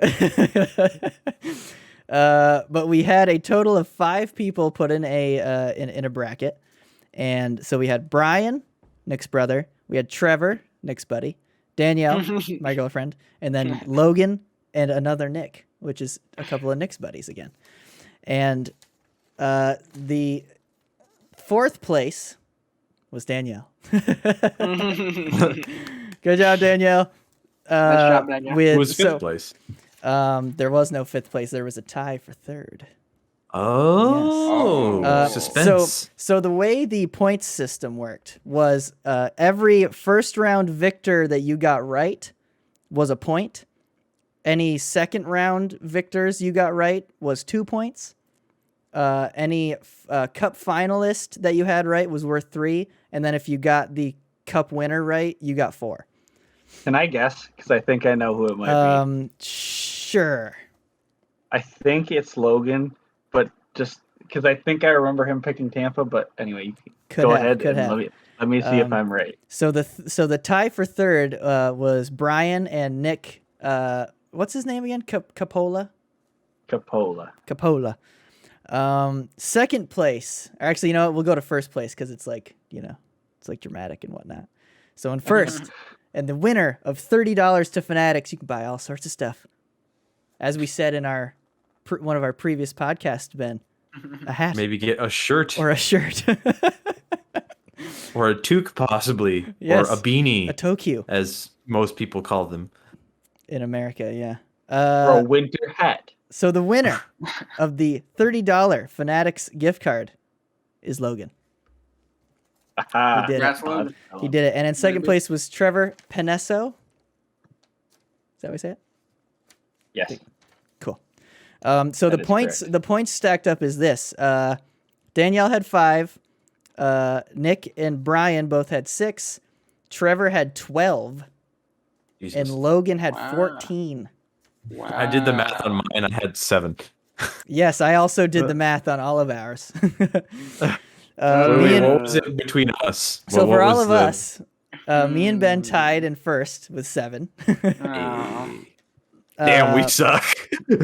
Yeah, it was not good, Eric, dude. you We and got I got whooped. smoked Yeah, we got by we got- the viewers. Nick, you were in second with us. Oh no. 6 points, and Eric, you had 4. Unreal. 4 Jeez. points, dude. Oh, that's so bad. Eric had I think 4 first round picks correct, and then that was it. Wow, that's interesting. I think I had Wow. 6 first. I'm pretty sure I had 6 You did first round too. picks. You had nothing Wow. right after the first round. Yeah. Nothing then right- Ben- you know what? Ben's tie for first there was all just him having the Canadians go as far as they did. It Yeah. was the Habs and the Islanders. I had them both make it to the second round that saved me. Yep. I wish I did what Benny did. I should have just banked on the Or the Islanders. I was third like, no, I'm round, gonna rather. try to just be like, I'm gonna try to just like agree with the analysts. They Dude. know Yeah. what they're talking about. They don't know. What I they're wish I talking had been a homer. That Yeah, would've been- Yeah, that you would've would have a been real great. You would smart have been set. plan. about. Yeah. Yeah, we have a Uh, lot of faith in Carolina. I did. Yeah. I really did. I thought they were I gonna. mean, they're a do great team. Yeah. I thought they would do better than 5 games. God. Yep. It. You know, The Habs did it as well against the Lightning as the Hurricanes. That's true. weird. That is true. I don't think that bears out in how close the games were probably with Carolina, but we're There were just some going to close go with ones, it. Yeah. There were some close ones. So Logan's got an acceptance speech. I just texted him. And Oh, told him. does he? All right. All right. So this is Logan. Do your He best sends- Logan impression. He sends me, what? and then he says, I just want to say thank you to all my fans. I wouldn't be here without you. Well, Well, congratulations, Logan. Bask in it, Logan. Those will be coming. I'm pretty sure I have to buy 3 $10 ones because they don't just let me write in an amount, which is stupid. But You want me to cash out you Fanatics, some yay. money? those will be incoming. Yeah, we can talk about that later. I'll Okay. Venmo you. Oh, wait, you Stu- can't. Stupid Venmo. So injuries, boys. As we know, players play through injuries throughout the playoffs in order to win that large silver chalice. Happens every year. Every year. Both of the cup finalists always have like a laundry Always list of some like at banged up least players. 4 or 5 players. Yep. Ben, what's going Yes. on with the Habs? How many of them are nursing something? So the Petrie thing ended up only being 1 finger, not 2. But it was his pinky, and apparently he played like all of the last 2 rounds with them taped together, the turtle glove. which he said he had to kind of like figure out. Like it did change up, like shooting and like he had to kind of relearn like what the best things to do with that hand were. But he ended up playing okay in the Vegas round. He was a little middling in Lightning. But the thing that was kind of crazy was he did reveal what made the eyes happen. And I think I shared it with the Instagram Yep. group chat where when they popped his finger back in, it hurt so much that he like squeezed so much or whatever, and it just popped a bunch of blood vessels in Oh, dude. his that's eyes, creepy. and I think he said he passed out. Yep. So not great. Does not sound fun at all. I'm very sorry, Jeff Petrie. That sounds terrible. Then I saw they said Toffoli had a groin injury. Weber had a hand injury. Gallagher had, I think he said hand, groin, and more was what the coach said. The groin one, I Which- think he got in the last game. None of that shocked me though, because like the entire God love him, Gally. He from the very beginning very clearly did not have a functioning hand. Like from the start of that playoff run, like that little like waffle that he put in past Jack Campbell in Game 7 against Toronto, like it just the shot that was the best shot he was capable of getting off at that point in time. Because like his special, like his move that I've seen him get like a lot of goals off of is just like kind of waiting around in front of the net, waiting for like a puck to jump up and like fall down or like just kind of bounce around him. And then he just like does this weird like spin around, just fucking clap it. And it usually will go like top side. And it's like usually a really nice shot. I watched him try that a few times early on in the Toronto series and he was just getting nothing on it. And I'm like, I don't think Might be hurt. I don't think it's there. Shea Weber came into the first round with a brace on his hand. It wasn't great, but they all powered through it and they all tried. and they got real fucking far, so I can't be too mad at them. I'm pretty happy with the boys. They made me proud. Yeah. I don't know a whole lot about the Lightning. I know Killorn broke his fibula. Yes. And got surgery, and less than a week later was planning on playing. Yes, I saw that reporting. I said, didn't they get a rod put in or something? Yeah, he got like a rod and he was put like, in "Oh there. yeah, I'm gonna get back in, right?" He wanted to, but he said like each time he when he skated on it, and it just got worse. Like it. I mean, yeah, yeah, it's freaking broken, dude. Like- Your fibula is the hardest bone in your body to break. So if you try to skate in an NHL hockey game, it's probably gonna break again. So you probably shouldn't do But he that. still was able to pick the cup up and skate around with the cup. Yep. Like, what?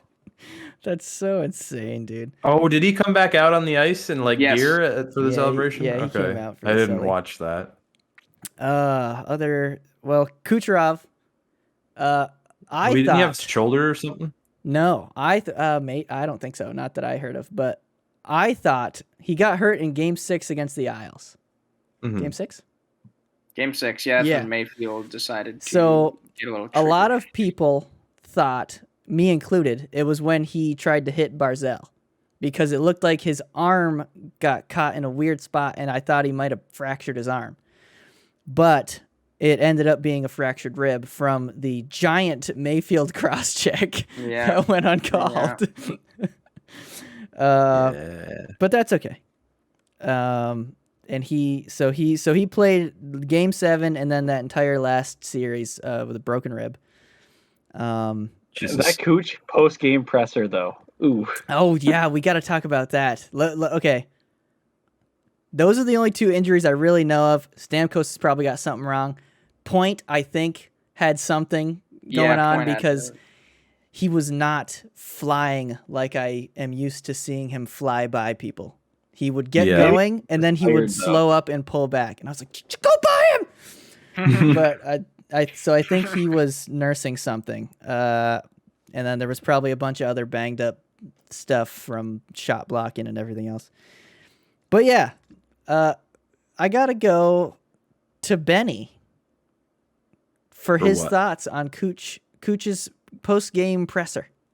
Yeah, from a Montreal I'm not even that mad at it. Most of it was just funny, but I do want to ask, what would you have fans do after a team scores a playoff overtime goal? I think my thoughts are I heard this on the 31 Thoughts podcast with Elliot Friedman, soon to become 32 Thoughts. And I agree, because it's the only thing that makes sense, is I think he was talking about the city trashing and the like cop car. Oh, like earlier tipping in the year? Over. Did they not tip like a cop car over after that game? It was not after that. No, that game there wasn't like the only shit that happened was like earlier in the year after I think that most stuff happened after the end of the Jets series. Oh, he was saying, I think he was making it towards the win. Then I don't really know what he's talking about. And then he was like, they won their Stanley Cup in the last round or whatever, and I'm just like, okay. Yeah. Okay, dude. But in the end, it's just a drunk guy who just won a championship. It was pretty funny too. His next sponsor's Bud Light for sure. I wasn't. He is already. Yeah, wait, that's real? That was real. Yeah. I thought that was just a fake joke. No, I'm fairly certain that's real. What? I'm almost positive that's real because I think he was wearing some kind of merch they gave him while drinking a Bud Light on the boat today. There was like a post today. He was wearing a shirt that said 18 mil over the cap. Yeah. What a legend. Dang, dude, I thought that was a joke. I think that's true. I think that's actually happened, which is kind of awesome. Most of that was just fun, but I was I'm just like, yeah, dude, they're gonna cheer after a playoff overtime. I thought it was I thought it was the police car thing, but yeah, I don't know. I don't know. I wasn't as mad as some people, but I was just kind of like, what do you just want a cup? Just be happy. Like, what do you? He's got to take a shot at him. Yeah, I guess. he's Fucking something. Canadians. All right. Yeah, I don't really know what he was doing there, but it's something you don't see in hockey. No, you ever. don't. And most of that interview was just a lot of fun. And Like, it's something was- that a lot of people want to see in hockey, I think. Yeah. I just want to add one last but- thing. So, and this was Yeah. from the Steve Dangle podcast. So they were saying now because Kucherov did that, there's kind of this little rivalry kind of thing going on now. Every time Kuch plays in Montreal, and we're going back to the regular divisions, we assume, right? So Yes. the Atlantic, They right? will play So Montreal next a fair time, bit. next time those teams play a fair bit, I think those matchups will be great. So it's like, I remember watching Habs Tampa. fans at their best barely need a reason to boo somebody. So, exactly. like, Yeah. It's great. It's great. Oh, dude, good for I hockey. friggin' hate the Isles fans. I know they're I'm a bit of a rowdy. I was bunch. so mad after seeing Stamkos get his ass beat by somebody and then having them chant "fuck you, Stamkos" after he's had his ass beat by one of their players. Like, I mean, what? it's hockey. They want I to make hate it a it. tough building to love play. it in. whenever. Yeah, I love it whenever buildings get like that. Yeah. Okay, I it's hated that, when dude. your favorite player, when it's your favorite player. Yes, I understand. I understand that it's frustrating. But dude, you know what? I'm like, this is fun to watch. I mean, because go for it. I don't want Play Stamkos to get the- hurt. I don't want Stamkos to get hurt. But like, it's funny seeing a building get that into it. Yeah, I'm fully on the team of if you're at a building watching a game live, you have full permission to be as annoying as you fucking want. Like you can do whatever, you can chant whatever the hell you want, make it whatever whatever atmosphere you want it to be. I think that just makes it way more fun, like Yeah. overall. Yeah, dude, I suppose. are you kidding me? I'd rather have the Islander fans enjoying themselves and being crazy at the building than going on Twitter and stuff. Every fan base on Twitter is just atrocious this Yeah. point. Maybe that's just like, That's, oh my there's God. just sections on Terrible. Twitter Yeah. where there's like Yeah. there's belligerent Yeah. fans that won't hear a word against their team. Yeah. And then Yeah. there's like the more sensible Yeah. ones that I Like think at the- we all Yeah. fall into. Like after the Isles, like they're they're cursing a dude out, but then like after that they don't like stay and throw stuff at Tampa cars or whatever. They just leave after the game and go home. That's it. Like leave it all No, in they the throw building. beers at their players. Yeah, exactly. Not at the other team's players. God, what do you think we are? Some kind of heathen? Yes. So that's it. Upcoming though, we're gonna have a quick talk about T-Senk. Old T-Senk's going Oh, somewhere, yes. boys, or he wants to go somewhere. But we'll get to that and a little bit of food talk right after this little break. Nick's got to piss. He sure does. Opportunity too. I'm gonna get a drink. I'm gonna sit here. Okay, bye. Caroline. All right, welcome back, guys. We just had a break, and the reason for that break was because we're human beings, Yes. We need a sex and sometimes. sometimes we need to go pee. Sometimes we need a refreshing Mountain Dew Baja Blast. Sometimes we need a shameless plug. Sorry, not sponsored. Not sponsored. If you'd We're gonna like talk to. about. We're gonna talk. Yeah, if you'd like to. We're gonna talk about Vladimir Tarasenko and the fact that he wants out of St. Louis. And correct me if I'm wrong, guys. Due to being upset about how Blues physicians handled his whole shoulder thing. Yes. I did Because- not look into this at all, so I Okay, don't- so I believe that is correct. yeah, this is what I heard, and this is also from I think the Steve Dangle podcast. Apparently, a Blues physician, when they were checking out his shoulder originally, like he got surgery and then was using it, was like, "Hey, this still doesn't feel right," and they were like, "Oh yeah, we missed something the first time that should have been corrected." So it's like, well, you just fixed something that wasn't actually fixing anything, and like then we're like, go back out there. Like it's his career, you know. Like he's. Yeah. How old is Tarasenko? Is he what, in his 30s maybe? Or late 20s? I feel like late 20s, maybe 27. Regardless. Is- Okay. He has a career ahead of him. That's the point. Oh, he has 29. lots of Oh, he has lots of 29, hockey wow. to play. So so he really wasn't a fan of that, and due to that whole distrust, I guess, with the organization, he wants to move elsewhere. And that is Yes. all I've heard so far. So. And What now did his seasons looked like the last little while? I wanna bring they've that been not great. up. Yes. But I think a lot of that is injury. Yes, Yeah. and so that's the big question, right? So if you can take a healthy Vladimir Tarasenko on your team, he works out those injury kinks. Whew, I mean, that's huge. That's Okay, huge. yeah, not great, but then still in an injury hampered year, he had 14 points in only 24 games this year. Yeah. That's serviceable That's- right there. And yeah, if he gets that's back, if he serviceable. gets back to even like 90%, we've Mhm. seen what Yeah. he can do. He can do Yeah. a lot more. And then last year he only played 10 games because of injuries, and in Yep. those 10 games he had 10 points. Okay, so and yeah, and this is why before we were talking about our teams, that Islanders Tarasenko thing, I was like, ooh, ooh. Something tastes But I like something. that might the way the mic just took that.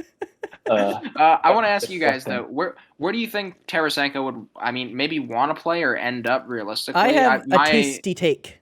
Washington. Okay. That was one of mine, Washington. Nick. That was one of mine. I was Okay. thinking, what about, because Washington seems like they might want to move on from Kuzi. Oh, Russian get for another Russian? dude. Yeah, Russian. For The only thing is, Are they both centers? oh no, Is he a definitely not. center? no. Definitely not. But the only thing is, Tarasenko makes more, and in Washington needs to re-sign Ovechkin. Yeah.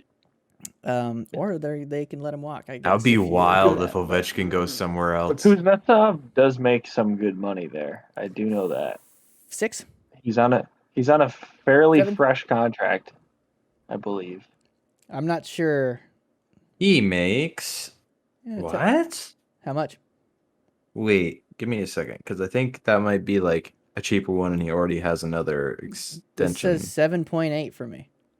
Oh, then yeah, okay. The top result I had was wrong. Yeah, 7.8. I saw 3.4, and I was Oh. like, no. No.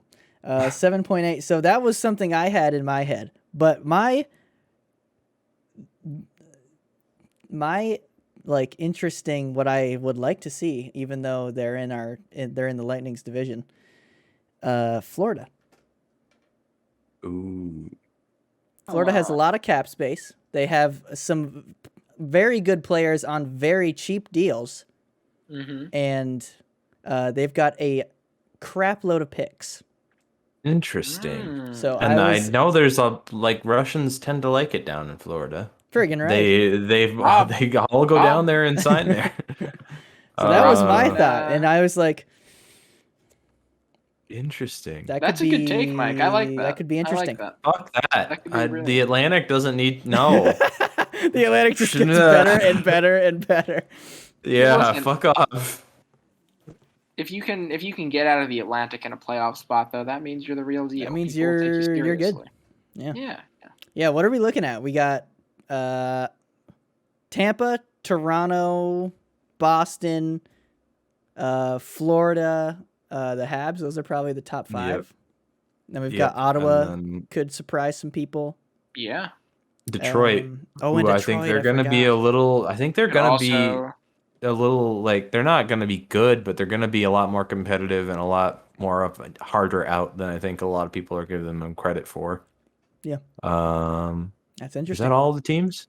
8. That's 8. Is it not? That's 8. Okay, I didn't. Yeah. Yeah, and it's good. I mean, it's gonna depend a lot on the next like 20 days. Yeah. Because I think just from the situations they're in, both Boston and Tampa are in a spot where I think they're going to be taking a step back in terms of overall roster. Like, so. they're still going to be good teams, but both are teams that seem to be at a bit of an impasse and are going to Yes. they're going to be good still next year, but they're going to probably be losing some parts of it. Yeah. So I think that's gonna, and then depending on if Montreal can add anything, Toronto's still gonna be good. Like I think It's just going to be a I think dogfight. there's gonna be a lot of really good teams fighting for spots. Yep. In that division, that's gonna be a hell of a division.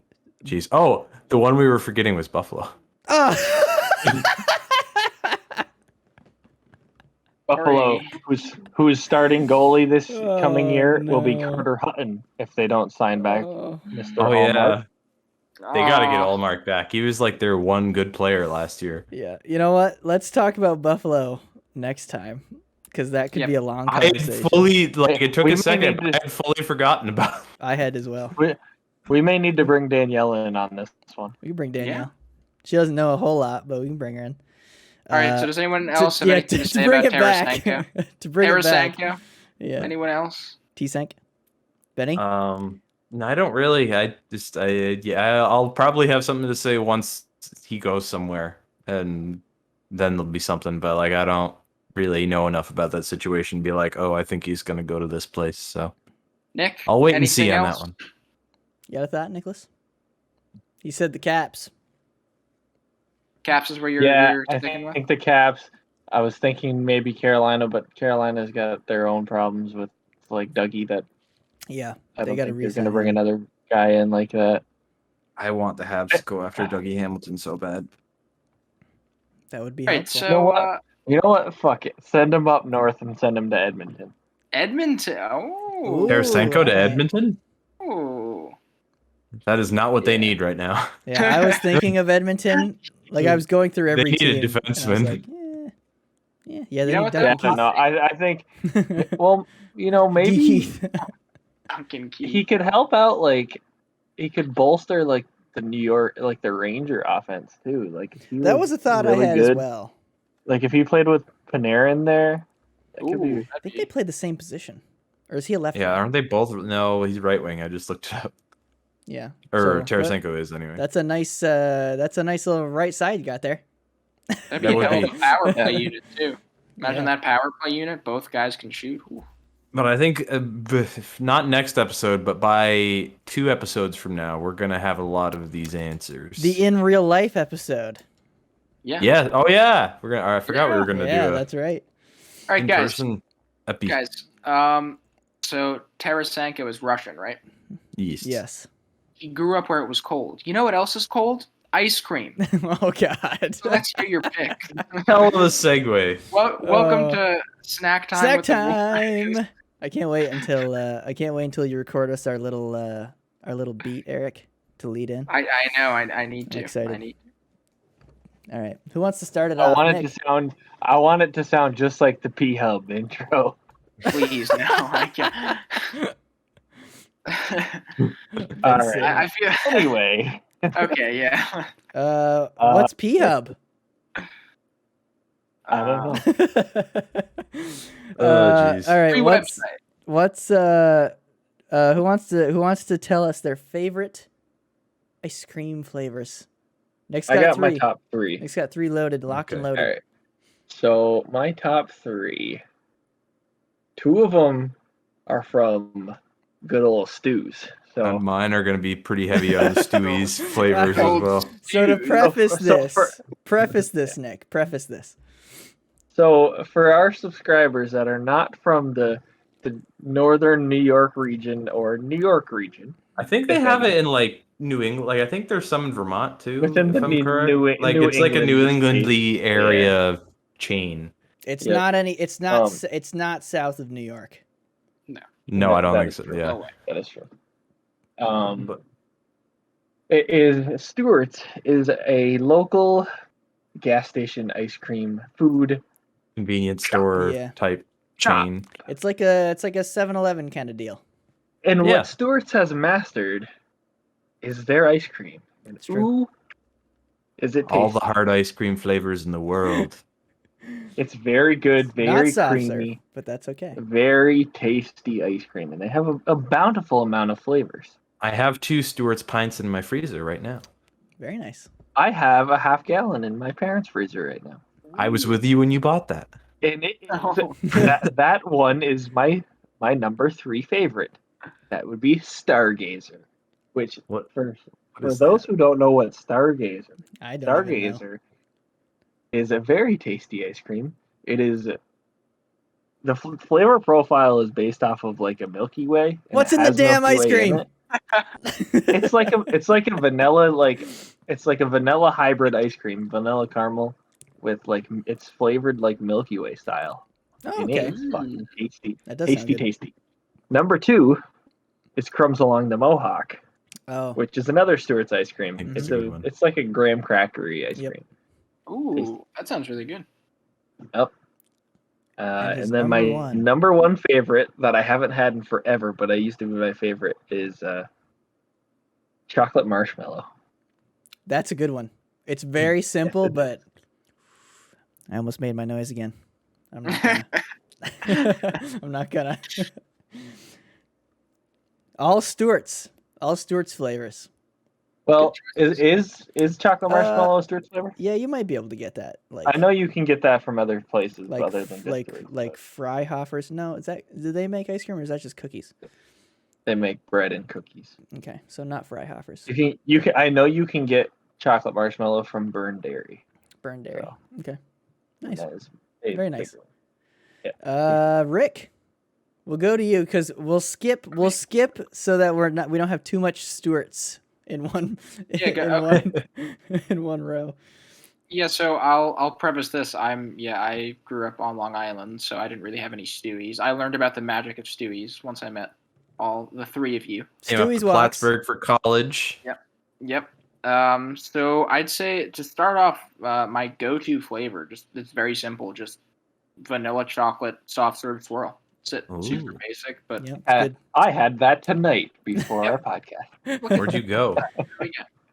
Molly's. So Oh, yeah, so that's nice. pretty delicious. Yeah. I probably get just like some sprinkles on it, keep it super simple. Some Jimmy's. Some Jimmy's, rainbow Jimmy's. Yeah. Let's see. Number 2 for me is this one's kind of old school, but also like I don't know. I don't think there's another ice cream flavor like this. Pistachio. I like pistachio. That's tasty. I've had pistachio ice cream before. I do like it. Never had it. It's not up there for me, but I do like it. Aaron bought that the other day. That is tasty. Really? It is very good. Yes, pistachio. It's very good. It's the everyone thinks mint when they see green. Pistachio is also green, and it's delicious. Yeah. Does it taste like nut? It tastes like Pistachio? pistachio. That No, would be it such tastes an good. odd flavor to have cold, I feel like. It is kind of an odd flavor, but you got to try it. You got to try It's it. different, but it's I'll good. try it. I'll try it. And number 3, this one's really specific. So there's this ice cream chain my brother worked at, Coils, and you guys are going there. I'm taking you there. Okay. It's all homemade ice cream. It's I'm always been down for family some owned. ice cream. Oh, Oh, dude. wow. It's great. But They yeah, got it's family pistachio? owned. So no, this is my third flavor. Well, they do have pistachio, but my third flavor from them, all family owned, homemade, is banana, which sounds really weird. You're like, banana ice cream? It's But good. if you get the banana ice cream with hot fudge and marshmallow, what a flavor combination! Okay. It's really really good. One of my honorable mentions is from Martha's down in Glens Falls, Ooh, and they have a chocolate banana swirl. Chocolate banana. There you go. My dad loves that one. That's good. My dad really likes that one. That's some good shit. So those are my 3. So Eric with 2 non-conformist picks in his top 3 with pistachio and banana. Yeah. Interesting. Ben, I like it, though. would you like to go next? Mine are going to be boring as hell. I'm right there with you. So. But I don't know if anybody's. I'm Ben, and I like chocolate, vanilla, and chocolate peanut butter. Okay, it's going to be very heavily chocolate peanut butter based. Because my top one is Stewart's Peanut Butter Pandemonium, which is vanilla ice cream with like peanut butter and chocolate fudge swirled through it, and then also little mini Reese's Pieces, eh? Reese's peanut butter cups. They have little mini Pieces. cups in Oh, it. little mini cups. Yeah. That's fancy. I love that. And then also from Stewart's, they just do plain chocolate, but then with peanut butter swirled through it. That's really, really good. Is that number 2? Yes. That's number 2. And then Oh my days. 3, I'm just gonna say the chocolate vanilla swirl for like soft serve, and that'll be my last one. It's a classic. But yeah, I will say Very peanut butter heavy. This is going back to my days working at Bokies. My favorite thing to do whenever I would be getting when I was on an early shift and I'd be getting out at like 3 in the afternoon, There was a sundae there called, I don't remember what it was called, but it was a very peanut butter based sundae. And I would get it, I would get chocolate ice cream, and then it's hot peanut butter like sauce and hot fudge, and then chopped up Reese's Pieces on top with whipped cream. Wow. Normally it'd be in a bowl, but Nick's sister Erin always did me a solid every time, because I'd be driving. She would put it in a waffle cone for free. She would charge me for the waffle cone. Oh, nice. She would do up the sundae in a waffle cone for Oh, me. you're not supposed to tell people. Well, I'm just kidding. she doesn't work there anymore. How many years ago was that? I don't think anybody's Like, gonna care. I don't know, 3 or 4. Yeah, friggin' A. But yeah, so I could always eat my peanut butter sundae treat on my drive. That's nice. Yeah, It's very nice. CC. What's up, Cat? So I'm gonna be weird, even weirder than Eric's pistachio banana experiment. So for ice cream, I like Philly Vanilla from Stewart's. I don't know what Is it that is. the one? it's that just the one that vanilla we ice had? cream, right? It's vanilla ice cream, but there's something else going on in there Let 'cause it's- me look it up. because it's not That's regular. the one that we had, right? Yes, it's Yes, got like a that- little. That's a different flavor of vanilla. That one's a lot better. It's like it's almost like it's more natural. Like you see actual little bits of vanilla. Like you scrape I out think it the has vanilla bean. bean in it. Yeah, I think it does. But have it's real vanilla bean in it. I think Like, it is I think real. it does. It's like little dark brown specks. I looked it up because Stewart's actually has really, really detailed descriptions of all of their flavors on their website. Oh. What does it say? Read it. It says Philly Vanilla gets its, I guess it's actually called Philly Vanilla. It's not vanilla. Oh yeah. Oh yeah. It is. based on- It's yeah. I did know Oh. that. I just call it Philly Vanilla because it sounds. Fun. I thought it was vanilla too. It fucking should be. But apparently it gets its rich flavor from the highest quality vanilla beans sourced from Madagascar, and it's speckled with crushed vanilla beans to enrich the vanilla flavor. There it is. So you That's are not why wrong. it tastes Ben- better. Benny, while you're reading, would you bless us with Stargazer? Oh god, bring us Oh, let me find it. Stargazer. Let me find it. While he finds that, chocolate marshmallows up there for me. And Number 2. I don't really have an order, but I would say Oh, number okay, 2. Yeah, I would say number 2. Okay. That put a little chocolate Ooh, syrup on there. it does look really good. I'll say that. Okay, tell us Um, about Stargazer. Malt flavored ice cream with a rich caramel swirl and pieces of Milky Way candy bars. Ooh. So malt flavor, that's very kind of good. like Yeah, what is that? Whoppers. It'd be similar to Oh, Whoppers, okay, probably. okay. So yeah, okay, yeah, that does sound pretty good. Yeah. But you Um, can only buy it in half gallons, which is Oh yeah. irritating. That does It even suck. has like available in half gallon or available in pot. Like their website's insane. That's cool. My third choice is not ice cream. What is it? It's sherbet. Oh boy. Rainbow Yeah. sherbet is gross. so tasty. We I don't- got a shirt here. I friggin' love rainbow sherbet, and more specifically the purple kind. Because in Stewart's they have it split into 3. They have yellow, orange, and purple, and the purple Oh. is so good. What is it? Berry? Is it like raspberry, blackberry? I think it's like, I think kinda... it's think it's like raspberry. raspberry. Yeah, but it's Ooh. freaking so good, dude. But yeah, so that's like that's what I like. And then I like Philly Vanilla is what it should be called. Excuse me.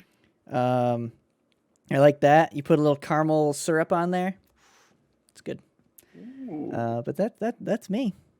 I like that, dude. Some So- sherbet in there. Nick's about the most wild card apart from Eric with his sort of individual Yes. taste. I'm basically just then- put and peanut then- butter and chocolate together in any form, and Any I'll be form. happy. Pretty much. Pretty much. That's Yeah. Danielle too. Danielle's like anything with peanut butter and chocolate. It's my favorite It's a dessert good duo. combo. It's a good duo. But down in the comments, let us know what we should talk about next week. And I gotta be honest, guys. I think the week after we might have to do something Long Island based. You know? Long Island vlog, baby. Yeah, that's right. That's right. Oh boy, All this right. is gonna be fun. Friggin' It's only taking you It's only taking you almost a year to get out our vlog from when Connor was here the first time when we yeah, ice skated. yeah. Wait, what? I recorded a vlog when Connor came down one weekend. That was in January. It's been 7 months, Nick. It's not almost a year. Not quite a year, but I'm working on it. All right. Anybody have any final thoughts? Seattle, please be kind to us. Yeah. Let us know your favorite ice cream flavors down in the comments. Yeah. I want to know if there's any other weirdos like me out there that like obscure flavors. Rick? Suns in 4. Thanks for watching. Dude, I don't even know what's going on in basketball. Neither do I. but- I don't know what's going on either. I just know Sure. everyone hates the Suns in 4 guy now, and I'm like, I don't know what that means. I'm just gonna say Suns in 4. Nice. All right, everybody. We will see you next week. Next week.